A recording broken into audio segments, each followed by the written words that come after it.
क्या बाबर आजम की Pakistan T20I team में जगह बनती है? पाकिस्तान क्रिकेट टीम की हमने परफॉर्मेंस देखी इस एशिया कप में, जहां पर बाबर आजम को इस वजह से निकाला गया था, रिजवान को इस वजह से निकाला गया था कि ये इंटेंट वाले प्लेयर नहीं है। इनकी एवरेज 120 125 के बीच में है और ये इनिंग्स को इतना स्लो कर देते हैं कि बाद में रन्स करना मुश्किल हो जाता है। और हम अब ऐसे प्लेयर्स को लेके आ रहे हैं कि जो 200 के स्ट्राइक रेट से खेलते हैं, नो मैटर एवरेज कितनी भी हो, लेकिन उनके पास इंटेंट है और जिस दिन जो चलेगा वो मैच फिनिश करके आएगा। इस एशिया कप के बाद हम लोग अगर अपने बैट्समैन की परफॉर्मेंस देखें तो कोई भी ऐसा बैट्समैन नहीं है जो 140 150 के ऊपर स्ट्राइक रेट से खेला हो सिवाय हसन नवाज़ के। बाबर आजम और रिजवान को हटाने की वजूहत ख़ास तौर पर जो सबसे मेन वजह थी, एक उनका थोड़ा सा slow batting style of play, और दूसरा वो दोनों एंकर प्लेयर थे, दोनों एक साथ आते थे। शुरू में थोड़ा डॉट बॉल्स देते थे और हम अगर 20 ओवरों का मैच है तो हम तकरीबन 18 ओवर खेल रहे होते थे, क्योंकि शुरू के हम 10 से 12 बॉलें पीछे होते थे। तो ये एक फ़र्क था। और फिर हमारे जो एक्स क्रिकेटर्स थे, उनमें शुएब अख्तर हों, उनमें हफीज़ हों, उनमें हमारे स्पोर्ट्स जर्नलिस्ट हों, ये जो भी बंदा हो, अलबत्ता शुएब अख्तर ने तो ये भी कहा था कि बाबर आजम एक फ़्रॉड है। और इन सब की तनकीद एक वजह बनी कि बाबर आजम और मोहम्मद रिजवान को T20I से ड्रॉप करना पड़ा और नए लड़कों को चांस देना पड़ा, और उन्हें एज अ यंग टैलेंट हमने उनको एज एन ओपनर भी यूज़ किया। तब तीसरे पे भी चौथे पे भी हम देख सकते हैं हसन नवाज़ जैसा प्लेयर पाँचवें पे खेल रहा है, हारिस वाला जैसा प्लेयर जो कि ओपनर है छठे सातवें तक खेल रहा है, साइम अयूब तीसरे पे खेल रहा है, फ़खर का कोई नंबर नहीं है। फ़रहान को आपने चांसेस दिए हैं। फ़रहान की परफॉर्मेंस भी देखें तो 125 का उसका स्ट्राइक रेट है, और अगर एवरेज की बात करें तो वो भी तकरीबन 20 से 25 के दरमियान है। हुसैन तलत को आप लेके आए 120 और 20 से 21 के दरमियान।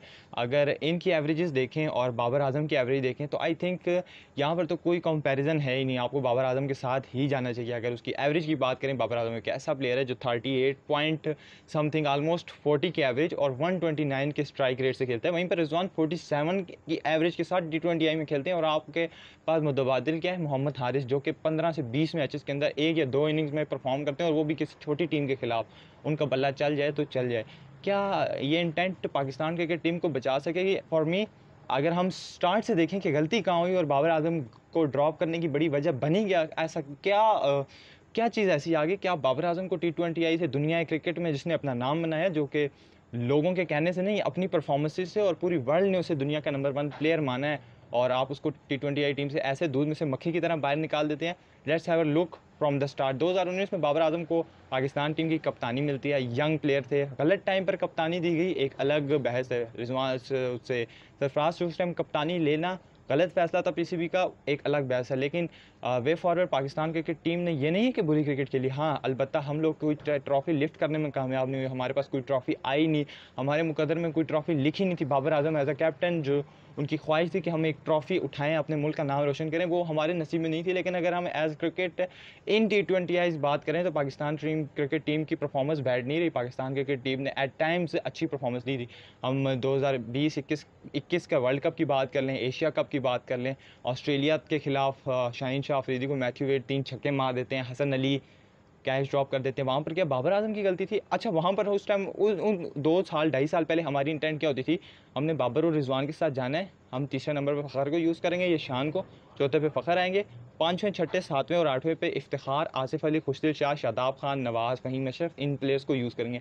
हमारी स्ट्रैटेजी ये होती थी कि हमारे ऊपर से दोनों ओपनर्स खेलेंगे, एक पार्टनरशिप लगा के देंगे। 15 ओवरों में ऑलमोस्ट हम कोई 120 130 सम हाउ इधर तक पहुँचेंगे, और उसके बाद वो शॉट्स खेलते हुए अपनी विकेट दे देंगे। और फिर जो आने वाले पिंच हिटर्स हैं आसिफ अली जैसे, वो 3 से 4 ओवरों में 40-50 करेंगे। और जब कभी हमारा अच्छा दिन होगा उन पिंच हिटर्स का, 60-70-80 भी कर दें तो हम ऑलमोस्ट 190 को टच कर लेंगे। लेकिन उस टाइम हम 160 के माइंडसेट से जाते थे कि 160 170 is enough total in any pitch for Pakistan cricket team.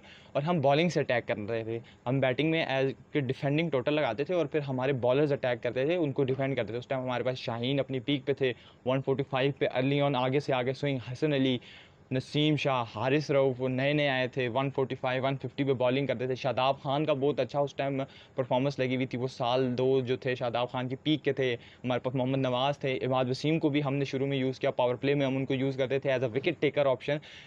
चीज़ें बड़ी स्मूथ चल रही थी, पाकिस्तान की ये स्ट्रेटजी थी। और फिर जैसे जैसे वक्त गुजरता गया हमने देखा कि कोहली ने रिटायरमेंट ले ली, 21 के अंदर हमने अच्छी परफॉर्मेंस दी, 22 में हम किसी तरीके से वर्ल्ड कप के फाइनल में करते कराते इंग्लैंड के साथ फाइनल पड़ा, और नसीब अच्छा नहीं था कि शाहीन इंजर्ड हो गए। ये फाइनल 1992 के साथ अगर रिलेट करें तो उसमें कुछ फ़र्क नहीं था। उसमें भी हम करते कराते गिरते पिटते किसी तरीके से फाइनल में पहुंचे थे और ट्रॉफी लिफ्ट कर गए थे।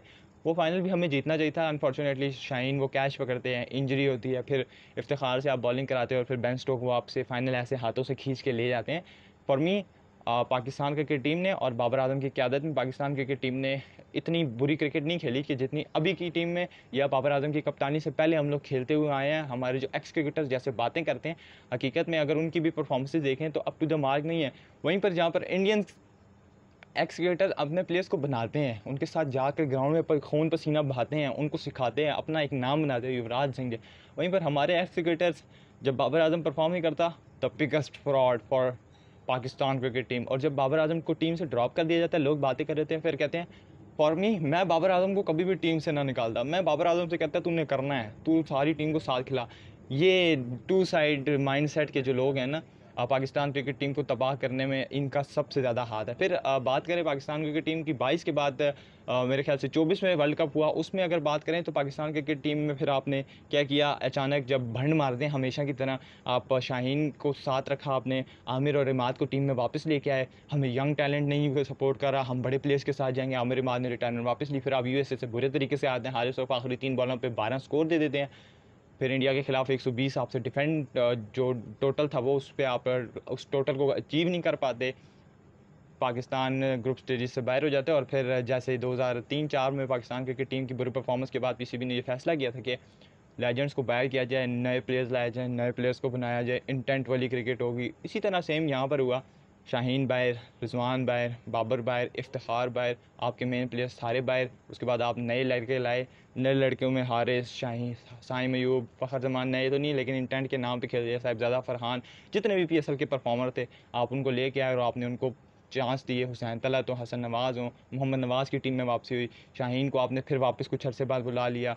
करते कराते आपने बाबर को भी टीम से ऐसे साइड पे निकाल दिया। लेकिन मसाइल ये है कि उस टाइम हमारी सोच अलग होती थी कि हमने ऊपर से रन्स करने हैं, विकेट नहीं देनी। और अब हम ये चाहते हैं कि हम, अरे जैसे इंडियंस खेलते हैं, जैसे इंग्लैंड की बेसबॉल क्रिकेट खेली जाती है, हम साइम को दें, हारिस को दें, फ़खर को दें और साहिबजादा फरहान को दें और जाके वो रन्स करें। और अगर 1-2 विकेटें गिर भी जाती हैं तो नो मैटर। लेकिन मसाइल ये है कि हमारी ये टीम ऐसी है, जिस दिन चल जाए कोई एक आधा भी तो मुश्किलों से हम 120-25 कर रहे हैं। और बाकी टीम्स की तरह नहीं है कि एक आधा चलेगा तो मैच फिनिश कर रहे हैं, हमारा चलता ही एक आधा जो 50-60 करता है और हम मुश्किलों से कई बार 130-140 पे। For me Babar Azam is the key for the upcoming World Cup. और आपकी टीम में बाबर आजम को होना चाहिए। ठीक है, अगर आप उसको एज एन ओपनर नहीं देखते, वो अपने ऊपर काम कर रहा है, हर बंदे से गलतियां होती हैं, पास्ट में उसने जो गलतियां की उससे उसको सीखना चाहिए।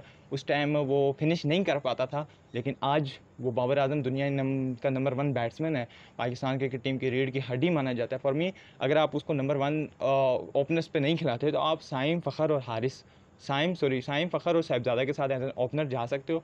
नो मैटर, जो अच्छा परफॉर्म कर रहा है तीनों में से 2 को खिला दो। साइम की परफॉर्मेंस है, खिलाओ, नहीं है फ़खर को खिलाओ, साहिबजादा ऑलरेडी परफॉर्म कर रहा है। तीसरे नंबर पे आप एक फेयर चांस दे दो मोहम्मद हारिस को, तकरीबन को यार 10-15 मैच दे दो कि यार ये डू एंड डाई है, इसमें तूने कुछ कर लिया, तू रहेगा, नहीं किया तो हम कुछ और। मेरे ख्याल से आप फिर अगर आप मसलन अगर आप ऊपर नहीं खिलाना है, आप अटैकिंग क्रिकेट खेलना चाहते हैं, पावर प्ले को यूटिलाइज, फॉर मी चौथे नंबर पे जहाँ आप आगा को यूज़ कर सकते हो, जहाँ आप हुसैन तलत को यूज़ कर सकते हो, तो मेरी जान आगा और हुसैन तलत से अच्छा स्ट्राइक रेट भी, आगा और हुसैन तलत से अच्छी हिटिंग भी, आगा और हुसैन तलत से ज़्यादा एवरेज भी, आगा और हुसैन तलत से ज़्यादा जो एक्सपीरियंस है वो सब कुछ बाबर आजम के पास है। तो उन दोनों का मुकाबला बाबर आजम के साथ ही है। आप अगर आगा और हुसैन तलत को एज अ बैट्समैन यूज़ कर रहे हो तो मेरे ख्याल से बाबर आजम को एज अ बैट्समैन ज़्यादा प्रेफरेंस देनी चाहिए उनकी जगह पर। और फिर आप चौथे नंबर पर बाबर को खिलाओ, नो मैटर ऊपर से वो जाए अटैक करने, डरे ना बिल्कुल। साइम भी जाए, साहिबजादा भी जाए, फ़खर भी जाए, हारिस, चारों में से जो भी पहले तीन खेलें जाएँ, रन्स करें। कोई भी आउट होता है, कोई भी विकेट गिर जाए, ऊपर से 2 विकेट भी गिर जाते हैं, हमें पता है बाबर आजम पीछे है, टीम को लेके जाएगा। और जैसे सैफी भाई ने बात की थी कि मुझे अगर मैं होता तो मैं बाबर आजम को एज एन ओपनर खिलाता और उसे कहता कि मुझे तेरे 50-60 चाहिए, तू 120-130 के स्ट्राइक रेट से खेल, बाकी प्लेयर्स अपना रन्स करेंगे। बाबर आजम एक एंड संभाल के रखता और दूसरी तरफ से रन्स आते और हमारा 180-190 का टोटल होता। तो मेरे ख्याल से अभी भी बाबर आजम के बगैर पाकिस्तान क्रिकेट टीम की बैटिंग बड़ी टीम्स के खिलाफ, एशिया कप में हम फ्लॉप हुए, मुश्किलों से हमने श्रीलंका वाला मैच जीता, बांग्लादेश वाला जीता, नेपाल यूएसए जैसी कोई टीम्स तो नहीं है ना आपने उनको। जब आप वर्ल्ड कप में जाएंगे आपको Australia, England, New Zealand, south Africa जैसी टीम से मुकाबला होगा, वहाँ पर ये प्लेयर्स नहीं चलेंगे।